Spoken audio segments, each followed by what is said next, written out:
Welcome to the Tech Egg. Don't get scrambled. Enjoy the video. In this video, I will show how to make coffee in a kettle with milk. First, gather your ingredients: ground coffee, milk, and a kettle.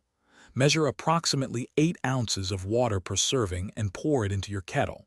Place the kettle on the stove and bring the water to a rolling boil. This ensures your coffee extracts properly for a rich flavor. Once your water is boiling, carefully pour it into your mug over the ground coffee. For a standard cup, use 1 to 2 tablespoons of coffee. Stir gently to ensure all grounds are saturated. Allow the coffee to steep for 3 to 5 minutes, depending on your desired strength. A longer steep time yields a bolder brew.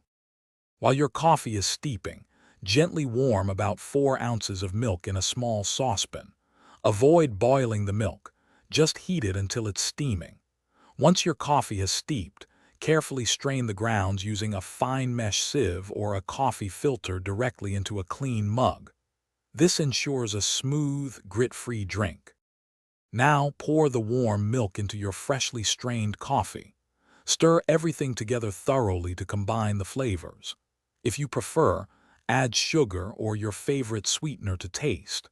Your delicious, homemade kettle coffee with milk is now ready to enjoy. It's a simple and satisfying way to start your day. Thanks for watching. Consider subscribing if I helped unscramble your problems.